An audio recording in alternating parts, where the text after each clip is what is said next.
In zame, sploh za naše delo, za svetopisansko družbo v Sloveniji, ja, imamo veliko izzivov, ampak vidimo pa tudi, da je bilo pomagati takrat, mislim, da ne, tudi na način, da ne bo člano. Jaz sem se zapisal glede posebno, ko si je razlagal o poslanstvu in zakaj obstajate, zato bomo ampak če tega ne govorimo, imamo običajno čez vprašanje po besedi, tako da lahko kdo želi lahko Matjaža vpraša. Spravi, Matjaž ima dva sklopa. Govoril je o Božji besedi, Jezusu, človečeni večni besedi iz prvega poglavja Janezovega evangelija in o namenu obstoja svetopisanske družbe, tako da lahko iz obeh sklopov Matjaža vprašamo karkoli. Kaj pa potem tisto, ne vem, če bom znal prav povedati, Lectio Divina. Lekcija Divina. Štiri številke. Lekcija Divina, ja, to je, v bistvu, Lekcija Divina je str pristop k branju Svetega pisma. Zdaj, težko reči točno, kdaj je nekateri pravi že iz 4. stoletja, ampak v tej obliki, ki je bil zapisan, mislim, v 12. stoletju, kot 4 ali pa 5 korakov. To je v bistvu, jaz bi temu rekel, enostavno moder, ali pa ta prav pristop k branju Svetega pisma, ker gre za kaj so te koraki? Prvo je samo branje, treba je brati zbrano, pozorno, lahko večkrat. Potem drug korak je premišljevanje o tem. Se pravi, da ti to, zdaj si nekaj prebral, kaj je zdaj, kaj me tle srečuje v tem tekstu, da razmišljaš, da se probaš uživeti v zadevo, da dejansko ne prebereš tega kot nekaj oddaljenega, ampak pač probaš videti, kaj se res dogaja v tekstu. Tretji korak je potem oracijo oziroma molitev. In to je seveda Božja beseda nas nagovarja in kliče naš odgovor. In če nas Božja beseda dejansko nagovori, če zadane v neki žljuba v nas, je najbolj naravno odziv, da se mi molimo, da se na ta način odzovemo Bogu. Četrti korak se potem imenuje kontemplacijo, to temu bi mi danes rekli meditacija ali pa enostavno čas, ko utihneš pred Bogom in pustiš, da recimo življajoča beseda dodeluje v tebi. Nekateri potem dodajo še peti korak, to je akcijo in to pa potem razmislim o tem, kaj pa zdaj to konkretno pomeni, kaj bom zdaj jaz naredil ali pa kaj bo to spremenilo zdaj moje življenje, zaradi Božje besede, ki sem jo slišal. To je tako zelo nakratko metoda Lectio Divina, ki je zdaj je predvsem v katoliški cerkvi se zelo spodbuja ta stvar in zato smo recimo to izpostavili. Te 4 koraki tukaj so v osnovi podobni temu, samo nismo hodili tehničnega izrazja uporabljati, ker nekateri, ki vidijo latinščino, se vprašajo, dejansko ni treba, da jih s tem spotaknemo. Svetopisanska družba je družba. Society, ja. Kakšne so prednosti članstvo? Članstva, ja. Za nas, za evangelij, za Slovenijo? Ja, to sem pozabil prepovedati, hvala za vprašanje. Vsi ste povabili, da ste včlanite v svetopisansko družbo. Mi smo organizirani kot društvo v Sloveniji, zapravo vsi ste povabili, da se včlanite in svojo članarino podpirate naše delo. Članarina je zdaj 12,5 € in če ste člani, potem zdaj tako itak vse cerkve, vsem cerkvam Biblije dajemo s popustom. Sveta pisma, če jih naročite kot cerkev, imajo 20% popusta in velja pa potem individualno pa isto velja za člani, ker itak cerkve nekako razumemo, da ste naši člani kot cerkev. Ampak v glavnem, individualno podpirate naše delo, ste seveda vabljeni potem na naš občni zbor, kjer se glasuje, kjer se odloča o stvarih. Potem pa imamo, poleg članstva, imamo pa še 2-3 druge kategorije. Eno so donatorji ali podporniki in so ljudje, ki jim pošiljamo naše mesečne apele, kjer predstavljamo razne projekte v Sloveniji, večinoma v Sloveniji, nekaj tudi po svetu, zdaj smo dali več poudarka prav na delu v Sloveniji. Tudi zato, ker se mi zdi, da je važno, da Božje ljudstvo v Sloveniji ve za to in da na nek način, če smo mi servis cerkve, potem je važno, da kristijani pridejo do tega, da ja, svetopisanska družba je naša In je dobro, da kristjani skrbijo za svetopisansko družbo. To ni, se pravi, mi nismo neka tuja organizacija, mi smo vaša organizacija. Cerkve ste nas ustanovile. Se pravi, tle gre za podporništvo, potem imamo pa tudi prostovoljstvo, se pravi, prostovoljne delavce za razne projekte. In mislim, eno je že čisto tole, da si sejalec besede je neke vrste lahko kot oblika prostovoljstva. Imamo pa potem druge stvari, ker je država v tem, mi smo 4 samo zaposleni, skupaj z mano smo 4. In to je veliko stvari, vidimo, da bi se dali narediti, pa jih enostavno ne imamo, ker nimamo ljudi. In zato je vsak človek, ki vidi, da ima čas in bi želel pomagati kot prostovoljc, je zelo dobrodošel. Pa imamo potem pa tudi molitvene partnerje. To pa so ljudje, ki rečejo, ja, želim pomagati, tako da bom molil za vas. In pošilja, moj kolega enkrat na mesec približno pošilja stvari za molit. Ker vemo, da spet, če je to Božje delo, potem je tle najprej moliti. Da smo mi uglašeni s tem, kar Bog dela. In se prav zelo rabimo vašo molitvo. Prosimo. Še vedno se v ta dobi, se pravi, tam pri delu izgradnji? Aha, ne, preselili smo se. Hvala za vprašanje, preselili smo se, zdaj smo na Poljanah. To je tam zraven velike bele cerkve, ki se imenuje Sveti Jožef. Zraven cerkve je v bistvu zgradba, kjer so razna društva in tako naprej. Zdaj, prav dol v pritličju je naša knjigarna, ki je pravno svetopisansko središče. Tam je tudi prostor, kjer se lahko posedete. Pakrat smo že naredili, da smo imeli majhno svetopisansko skupino tam in tako naprej, da se otroke recimo povabiti kaj in tako naprej.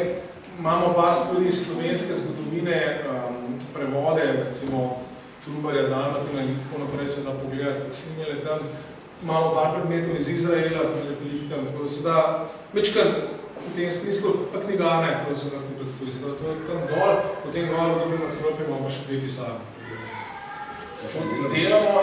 Delavnik je od 8:30 do 8:30. Vsak delavnik, se pravi teden. To je delovni čas. Tudi knjigarne. Tako, predvsem knjigarne. Kako se pa društvo učlaniš, če hočeš? Društvo se učlaniš tako, da lahko na internetu je obrazac. Imamo tudi ene obrazce, ki jih prenavljamo, v nekih Biblijah imate, ampak bolj v starejših, zdaj ni. Najlažje zdaj na internetu. Tam je obrazac, napišeš svoje podatke in ostavaš na šlap. Zadnjič je pa eno vprašanje, ko smo prebirali, smo govorili o cerkvi, v Svetem pismu je beseda cerkvi napisana z veliko začetku, pa me se zanima, zakaj. Zakaj to pomeni? To je težka debata, zato ker ni tukaj samo čisto enosti, tudi med teologi ali prevajalci, kako ne bi se to pisali. Zdaj, osnovna, to se spomnim, ko se je prevajal SSP, so bile debate o tem, osnovna odločitev je bila tale, da ko se govori o cerkvi kot o Kristusovem telesu, se piše z veliko. Zdaj v slovenščini piše cerkev z malo, dosti pomeni zgradba s kurnom, ali pa se pravi, to ni mišljen tle, tukaj je tle mišljen cerkev kot skupnost Božjega ljudstva. Potem pa je seveda, sledil pa razmislek teda, da tudi ko se zbere lokalna cerkev, to, kar imamo zdaj tlele, da je to tudi dejansko cerkev v pravem smislu besede, je tudi določeno, mislim, da iz določenih mest v Pavlovih pismih se to lepo vidi, da za Pavla je tudi to občestvo že cerkev, čeprav je seveda del vesolne cerkve, ene, je hkrati že utelešenje cerkve, zato se tudi potem za lokalno cerkev z veliko piše. Seveda je pa to odločitev, v kateri se da debatirati, kako zdaj se to zapisuje, tako naprej. Tukaj pač, vzadi ta razmislek, da je tukaj mišljen cerkev kot živ organizem, kot ime skupnosti, kot posebno imesko te skupnosti. Da ne bi imeli asociacije na zgradu. Ja, to seveda. Hrastov prevod. Ja. Ali je to tudi vaša domena, oziroma se bo kaj blisko še? Je, se bo. Dejansko Hrastov prevod imamo plan, tudi zato prosim, da morate, da bomo leta 2014, ko bo 100 let, da bomo naredili neko prenovljeno izdajo. Se pravi, tekst bo v osnovi isti, nov prenos bomo naredili, tako da bo lepo zgledati. Pa to, kar bomo naredili, je, da bomo pravopisno popravili stvari. Se pravi, ne bomo šli besed spreminjati, ampak jih bomo pa napisati, kako jih danes pišemo. Se pravi, solence bo zdaj sonce, pa temnič bo temveč, pa tako naprej. Ampak, se pravi, besede bomo pustili nedotaknjene, ne bomo šli v revizijo. Težava je v tem, skozi si v spošnavi, da bi še tle malo popravil, pa še tam sam problem, to se potem začneš trgati nekaj in se ne konča. Dejansko potem bi mogli to kompletno revizijo. To smo ogromno razmišljali o tem, kaj ćemo s tem narediti. Je bilo veliko idej, ja, dajmo to malo posodovati, kako bi bilo fajn, ne. Težava je... Inverzije, tiste stavčne, pod novi zavezi. Ja, seveda, inverzije stavčne so bili problem. Ker čim to narediš, potem te pa še en kup drugih stilnih stvari udar po glavi. Se pravi, bi pustili tako kot... Čisto vse bomo pustili. Leta 14, ne? Tako. Ne, to je tudi zdaj, to je nek standard, kaj bi rekel profesionalen. Če se Cankar danes bere, se ga bere, tako je napisal, mogoče se pravi, popravil se je kakšno zapis besede, ne, ali pa Prešeren, recimo. Za novo zavezo bi tudi pustil v tisti obliki, ne bi novo zavezo. Ne bi. Ker je boljšo nastalo. Mislim, ja, Uni izdaj nove zaveze je šel Hraska malo naprej, sam spet ni konsistentno čist, pa eni stvari celo nazaj šel in tako naprej. Pa ni imel več unih pomočnikov zraven. Zdi se tudi to, ja, da ni imel več teh slovenskih sodelavcev. Ampak ja, to bo. Torej si omenjal angleško svetopisansko družbo, ki je ratala iz protestantskih. Če to preslikamo, ne bi račel neko politiko, ampak kako je pa tle v našem prostoru glede katoliških oziroma drugih problemov? Jaz sem preskočil sem malo zgodovine. Angleška politična družba je nastala leta 1804 in tam so sedeli anglikanska cerkev, pa en kup teh, kaj bo se enkrat non-conformist oziroma free churches, so bili za mizo in to je bil čudež za tisti čas. Oni so tako rekli, mi želimo sodelovati sami cerkvami, tudi s katoliki, večinoma niso hoteli. Oziroma, zelo zanimivo je bilo na našem področju, britanska politična družba je imela tudi na našem področju kot svoj misijon in je skrbela, recimo, Hraskov prevod in njihov Bray Streeter je že delo isto in tako se pravi, že tam nekje iz srede 19. stoletja je bilo že biblično delo tukaj. In je zanimivo, da katoliška cerkev je tudi sodelovala nekaj časa za potem so ustavili. To je bilo pač, razmere so bile drugačne takrat. In zdaj, po drugem Vatikanskem koncilu, ko je katoliška cerkev sama pri sebi ene stvari zelo, saj na tem uradnem nivoju postavila drugač, pač da drugi kristjani so kristjani in so odrešeni in tako naprej, recimo, če bereš koncilske dokumente, to jasno piše, to piše so odrešeni po veri. No in potem so bili še tukaj rekli, dajmo sodelovati in je to sodelovanje nastalo in se pravi, vse svetopisanske družbe, ki so nastale potem, so se probale formirati tako, da je tudi katoliška cerkev del svetopisanske družbe. No in pri nas je to tudi tako bilo je šlo zelo dobro, koliko? 10 let, še več. Potem je prišlo do nekih problemov, sam hvala Bogu, te problemi tudi zdaj smo jih prerasli, vsaj v glavno. In imamo zelo dobro sodelovanje tudi z vrhovjem katoliške. Ampak je pa še vedno protestantsko jedro, tudi naše. Ja, mi ne bi želeli tega poudariti. Niti v eno, niti v drugo smer. Ker želimo biti prostor, ki je varen za vse. To želimo biti. Se pravi, ja, mislim, želimo in da protestantske cerkve rečejo, ja, to je naša družba, in da katoliška cerkve reče, ja, to je naša družba. Ampak ne v tem izključujočem smislu.